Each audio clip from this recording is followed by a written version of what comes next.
Hey, sports fans.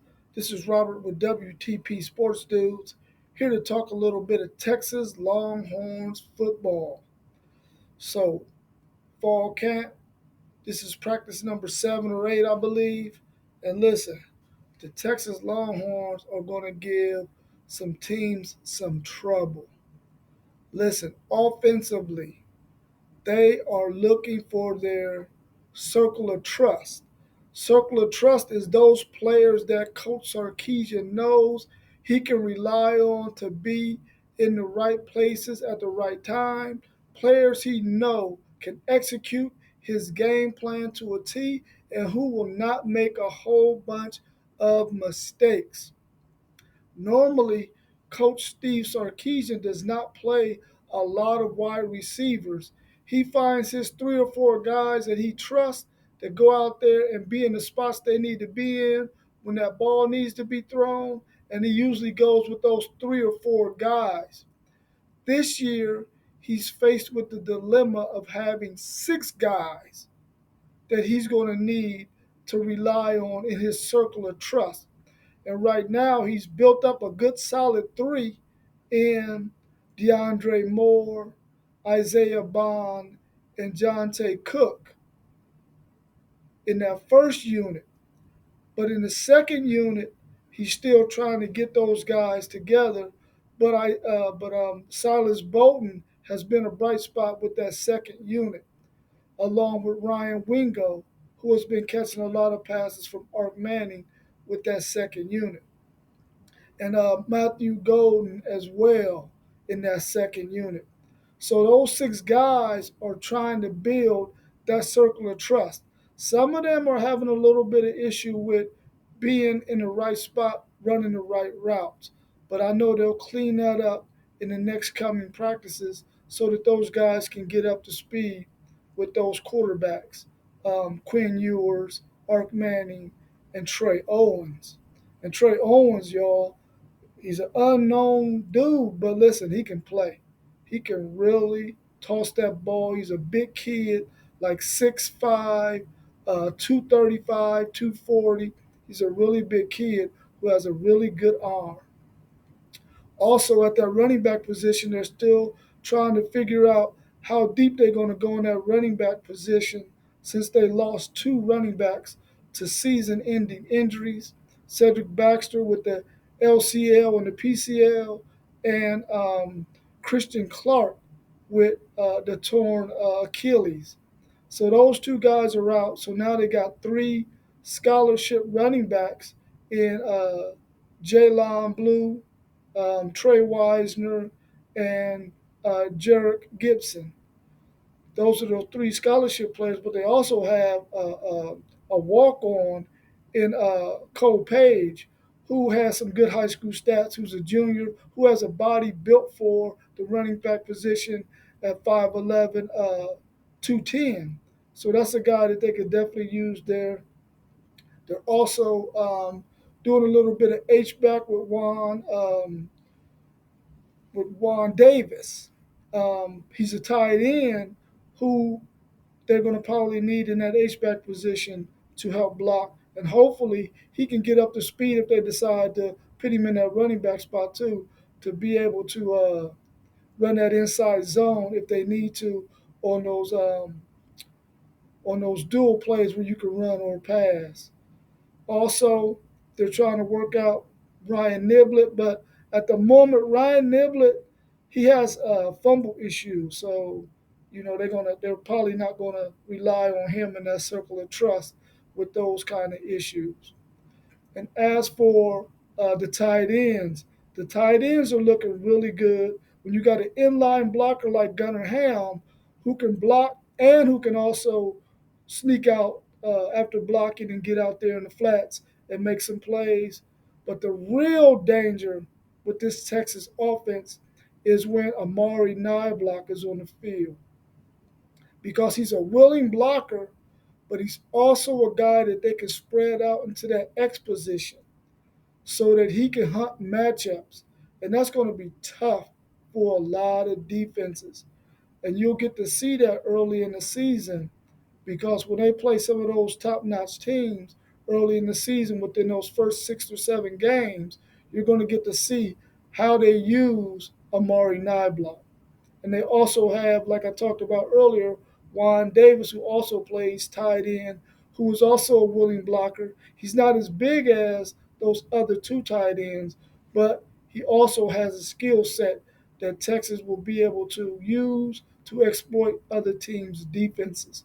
So I'm anxious to see what those three guys can do at that tight end position.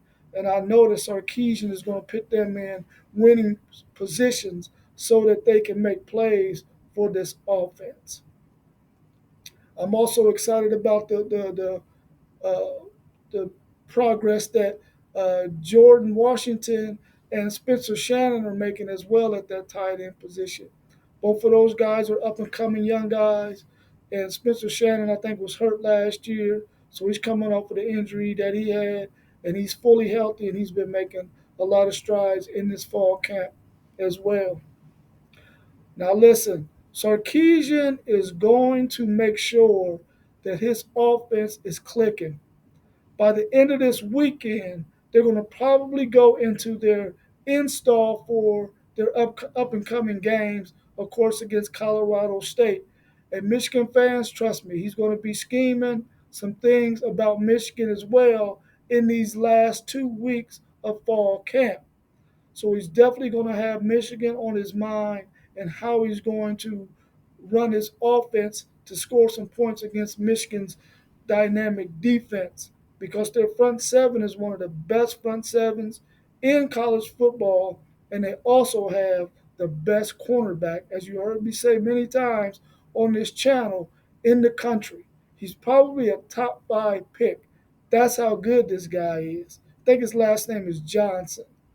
That guy is dynamic, and he's the best corner in college football. So you know Steve Sarkeesian is going to be scheming on ways to get away from him and get to those other guys that's in that defensive secondary with these dynamic, speedy wide receivers that he has at his disposal. As for Texas defense, I'm very excited to hear that they have narrowed down the two defensive starters at defensive tackle to probably being Alfred Collins and Vernon Broughton. Those two have been getting the most run at that defensive tackle position.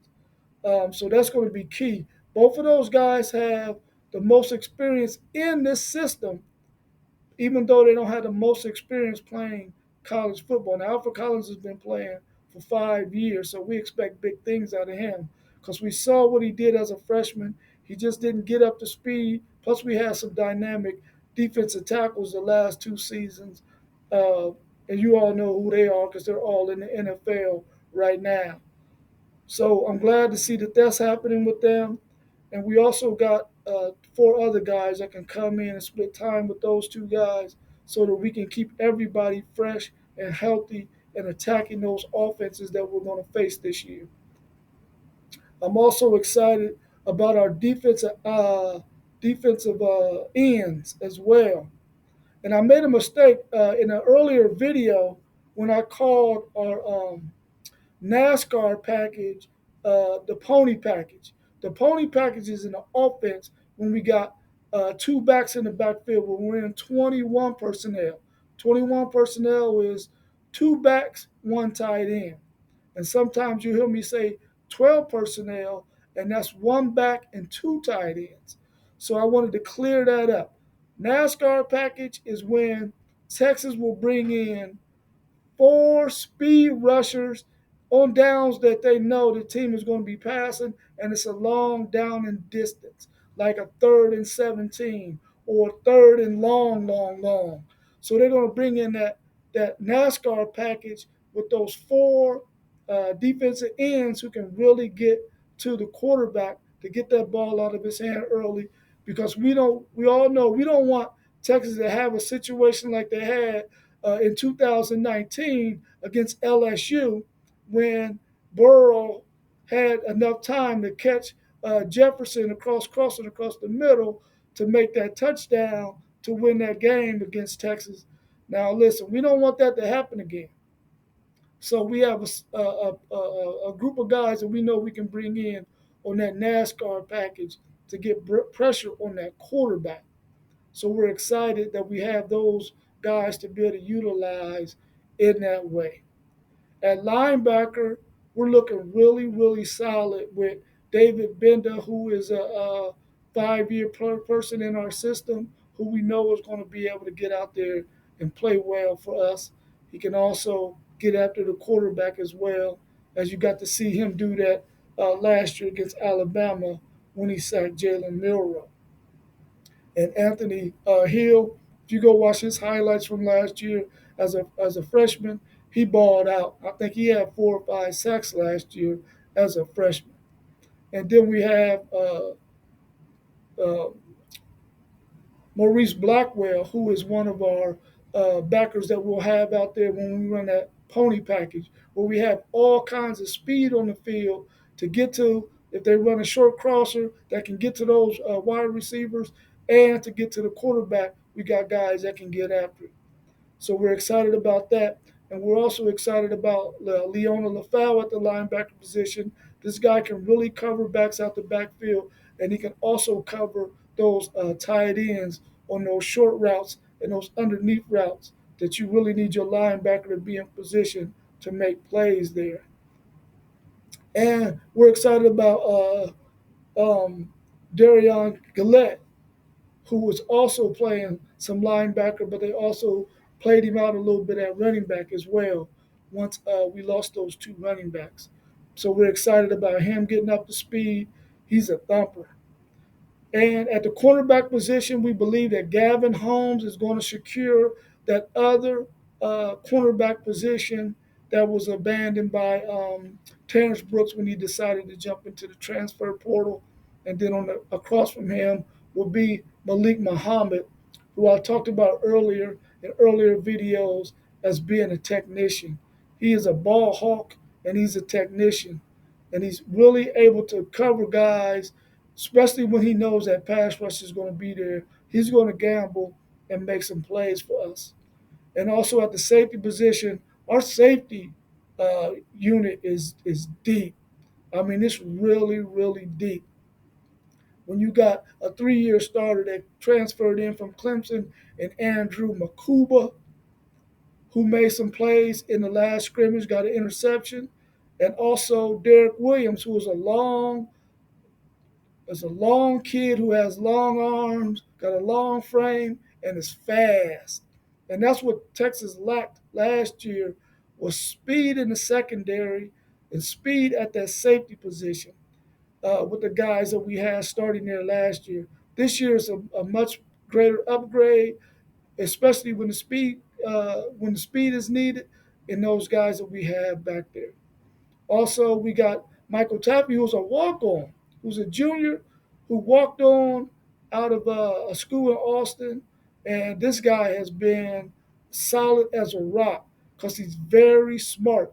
He may not be the most athletic safety that we have, but he is very smart and he's always in the right position where he needs to be to make plays. And I think last year he had 3 or 4 interceptions. I think he had a streak where he went 3 interceptions in a row in 3 games in a row. So that was awesome to see him be able to get out there and do that. And also, we're waiting to see how well Jelani McDonald does at that safety position. We're excited about him and what he can do at that position because he's making great strides. And we got a lot of other young freshmen that are coming on at the cornerback position and at that safety position. So as guys are going to graduate after this year or move on to the NFL, we got guys who can come in there and do that for us. So I'm very excited about what the Texas Longhorns are going to do. We're going to go in the install after this weekend, putting some things in for. I know we're gonna put things in for Michigan, Georgia, because when that week comes, but you got to play those teams, you can't put all of your install in for those big high-power games in just that 3 or 4 practices that you have that week. You have to be able to put that stuff in during fall camp. And that's what a lot of coaches do. They put stuff in for those big games like that. So when that game time comes, they can already have that install in, and all they got to do is work it to perfection so that they can execute it the day that they play those games. We also have some more that we want to talk about the Texas Longhorns and how they are really focusing on recruiting right now. They're trying to get as many of those guys who are trying to um, make their commitments, their verbal commitments. They're trying to get a lot of those guys to sign up for games, to come for official visits, and even unofficial visits to some of the games. So I know some guys are going to come um, to the Oklahoma game. There's going to be guys that are coming to the Georgia game. There's going to be guys that's coming to that Michigan game. Even though it's in Michigan, they're coming to that game as well. And I know there's going to probably be a lot of them at that Texas A&M game at the end of the season. So as you all know, that's what recruits do during this off time. Whenever they don't have games on those Saturdays, they go and make official and unofficial visits to certain games or teams that they're interested in them and that they're interested in playing for. So we're very excited about some of the announcements that's going to come up later on this month with Michael Fasusi, Michael Terry, and a couple of more receivers. So we're excited about those announcements and the other guys that we're looking for to fill some of the voids that we have on our team because we know some guys are going to be graduating and going on to the NFL. So, as all great organizations and coaches do, they start looking at guys who are working in their spring tour days. They got guys who go out and scout and go out on talent searches to see what's out there all across the South. They don't really hit the Midwest too much when you working with Texas, but they do go all the way to the West Coast, East Coast, and in the South a lot, trying to find talent, scouting talent, so that they can make their roster a little better than what it is, or to replenish what they're about to lose at the end of the season. So I'm very excited about what Steve Sarkisian and his coaches are doing.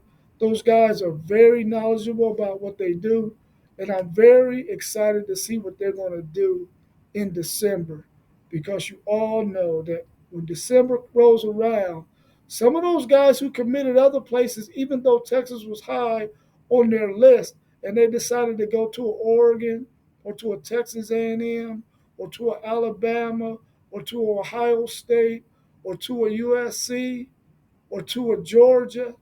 Texas is constantly recruiting those guys. They do not stop recruiting. They recruit all the way until the whistle. And the whistle is when that student has signed their national letter of intent. And every year that Steve Sarkisian has been the coach at Texas, he has flipped some guys from other colleges that they had already verbally committed to. Oh, I forgot to mention LSU too. LSU is one of those universities that Texas is always in competition for talent, especially the talent that's in Louisiana and in Texas, because those two teams are close in proximity, so a lot of those players are always looking at your Texas A&Ms, your Texas, and your LSUs. So they're always in competition with LSU as well. I forgot to mention them when I was running down all those names. But back to what I was saying, Steve Sarkisian and those coaches, they recruit all the way through the whistle. So I'm quite sure that some of you who like some of those teams that I named, you got some players on your roster that chose your university over the Texas Longhorns. But don't think that it is edged in stone because every time, every December, Steve Sarkisian flips two, three, four guys from their verbal commitment back to the Texas Longhorns or to the Texas Longhorns because they had interest in them from the beginning. So I just wanted to share those things about the Texas Longhorns tonight. Hopefully, you had a chance to watch some of the videos and hit the like button. I want to thank everyone who have subscribed. We're up to 151 or 152 subscribers now. We're still trying to get to 200 before midnight Saturday. So we got a little over 48 hours to make that goal. So please let your friends know, your families know. Hey, check out this video, WTP Sports do. They do a pretty decent job. You should go ahead and subscribe to them and help them out. And hit the like button, hit the bell so that you get notifications anytime we make a video. I want to thank St. Stephen's Community House for all of their support. I want to thank KT Good Eats for all of their support. I want to thank Social Nutrition for all of their support. And I want to thank the Chief Athletic Wear for all of his support as well. And I'm grateful to all of you as well for supporting our channel. Please continue to do so and hook 'em.